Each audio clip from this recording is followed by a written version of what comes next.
अस्सलाम वालेकुम। Saudi flight की एक वीडियो गुज़श्ता रोज़ हमने अपलोड की थी। उसी फ़्लाइट की एक और वीडियो, लेटेस्ट वीडियो सामने आई है जो जहाज़ के अंदर बैठे हुए मुसाफ़िर ने रिकॉर्ड की है। हमने सऊदी एयरलाइन की गफ़लत पे बात की, लेकिन इस मर्तबा बात करेंगे पैसेंजर्स पे। अगर खुदा न ख़ास्ता कोई मुसाफ़िर देख रहा है ये सब कुछ, तो वो बोलता क्यों नहीं? वो एयरलाइन के अमले को क्यों नहीं बतला रहा? अगर पायलट्स को नहीं पता चला, जहाज़ के इंडिकेटर नहीं हैं, तो मुसाफ़िरों का ये ज़िम्मा बनता है कि वो एयरलाइन के अमले को बतलाएँ। इसीलिए तो टेक ऑफ और लैंडिंग के दौरान हवाई जहाज़ की जो खिड़कियाँ हैं, वो ऊपर करवा दी जाती हैं, खुली रखी जाती हैं, ताकि मुसाफ़िरों की नज़र बाहर पड़ती रहे। ये बड़ी हैरानकुन वीडियो, ये समझ लें कि एक बहुत बड़ा ट्रेजिक इंसिडेंट हो जाना था, लेकिन ये गुड लक कह लीजिए कि 5.5 घंटे डैमेज हालत में ये जहाज़ सफ़र करता रहा, लेकिन फिर भी बख़ैर आफ़ियत सऊदी अरब पहुँच गया। ये वीडियो ज़रा देखिए, फिर हम इसकी तफ़सील आपको गुज़श्ता रोज़ वाली भी शामिल करके बताते हैं।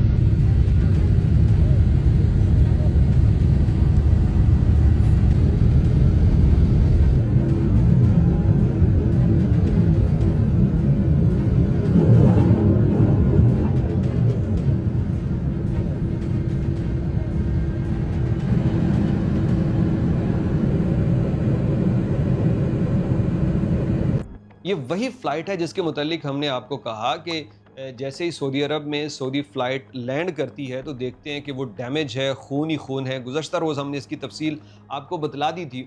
तो उन्होंने शायद पहले ये समझा कि जद्दा एयरपोर्ट पे लैंड करते वक़्त ये हादसा पेश आया है। लेकिन बाद में पता चला कि ये तो जब टेक ऑफ कर रहा था तब का वाक़या, और आपने इस वीडियो से देख भी लिया। अब यहाँ पे ये देखिए कितना ख़तरनाक एक्सीडेंट था कि इसकी आगे जो नोज़ वग़ैरह है वो सारी डैमेज है, और इंजन में भी उसके पार्टिकल्स आए परिंदों के।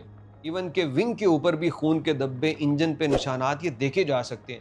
ये इतनी इमरजेंसी वाली सूरत हाल होती है कि इसमें जहाज़ ने अगर टेक ऑफ कर ली है, यानी रोटेशन में चला गया, तो फ़ौरी तौर पे उसे तरजीही बुनियादों पे दोबारा लैंडिंग करवाई जाती है।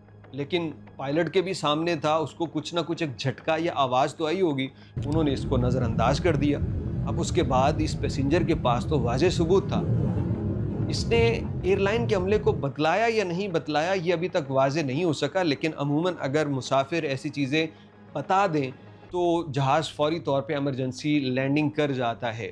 तो ये भाई साहब जो दिखाने का मकसद है ना, वो ये कि मुसाफ़िरों की इतनी ही ज़िम्मेदारी होती है टेक ऑफ और लैंडिंग के दौरान, जितनी समझ लें पायलट्स की है, कि वो इसीलिए ये विंडोज़ ओपन रखते हैं कि भाई आप देखें, अगर कोई गैर मामूली चीज़ है तो उसकी इत्तला करें, ताकि जहाज़ को दोबारा से लैंड करवा के मुसाफ़िरों को बचाया जा सके।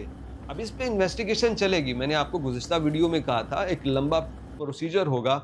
ये बचने वाले नहीं हैं पायलट्स, जिन्होंने ये मतलब इतनी बड़ी, आप कह लीजिए कि एक लापरवाही बरती। उनको जब एक आवाज़ भी आ रही है, एक तो होता है ना विजुअल नहीं है, लेकिन आवाज़ आ रही है यार। एक पूछा जा सकता था, या अपने क्रू को जो विंग हैं, जो इंजन है, उसके ऊपर नज़र दौड़ाने का कहा जा सकता था। लेकिन ये बहरकैफ़ ये गफ़लत बरती गई है, एक बड़ी संगीन गलती। 5.5 घंटे इस जहाज़ को समझ लीजिए कि हाई रिस्क पे उड़ाया गया, लेकिन अल्हम्दुलिल्लाहि रब्बिल आलमीन ये बोइंग 777 जो है आफ़ियत के साथ अपनी फ़्लाइट मुकम्मल कर पाता है। तो भाई साहब, अगर ऐसा कोई मंज़र आप कभी देखें, तो फ़ौरी तौर पे इत्तला करें, और ज़रा कह लें कि अगर कोई कान ना धरे केबिन क्रू का बंदा, तो आप ज़रा इसरार के साथ उनको कहें, ताकि सबकी ज़िंदगी महफूज रहे।